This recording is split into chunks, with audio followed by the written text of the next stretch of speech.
இதனால்தான் அவுரங்கசீப் ஆலம்கீர் ரஹ்மத்துல்லாஹி அலைஹி அவர்கள் சிறுவர்களின் கல்விக்காக ஒரு சிறப்பான பாடத்திட்டத்தை உருவாக்கினார். அடிப்படை கல்வியை முடித்த பிறகு குழந்தைகள் குறிப்பிட்ட ஒரு புத்தகத்தை படித்தால் அவர்களுக்கு தினமும் ஒரு அனா உதவித்தொகை வழங்கப்படும் என்று அவர் அறிவித்தார்.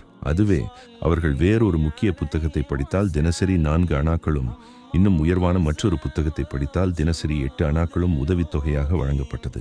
தினமும் 8 அனாக்கள் என்றால் வெறும் 2 நாட்களில் அவர்கள் ₹1 சம்பாதித்து விடலாம்.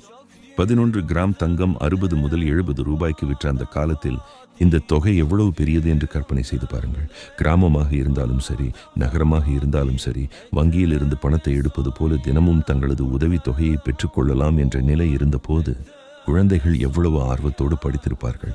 பெற்றோர்களும் தங்களின் பொருளாதார கவலைகளில் இருந்து விடுதலை பெற்றனர். பொது கல்விக்காக அவுரங்கசீப் ஆலம்கீர் அவர்கள் செய்த மிக பெரிய சேவை இது. படிக்கும் குழந்தைகளுக்கு நிதியுதவி வழங்கி கல்வியை வளர்த்தார். இவ்வளவு பெரிய சேவைக்கு பிறகும் முகலாயர்களை மோசமானவர்கள் என சொல்வது ஏன்?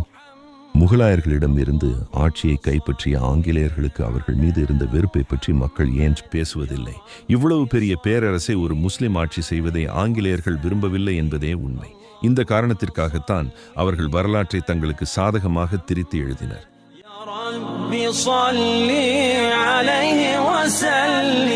இஸ்லாமோபியாக்கு எதிரான நியூஸ்களை நீங்க தெரிஞ்சுக்கணும் அப்படின்னு நீங்க ஆசைப்பட்டீங்கன்னா உமர் அல் இஸ்லாம் சேனலை நீங்க சப்ஸ்கிரைப் பண்ணுங்க.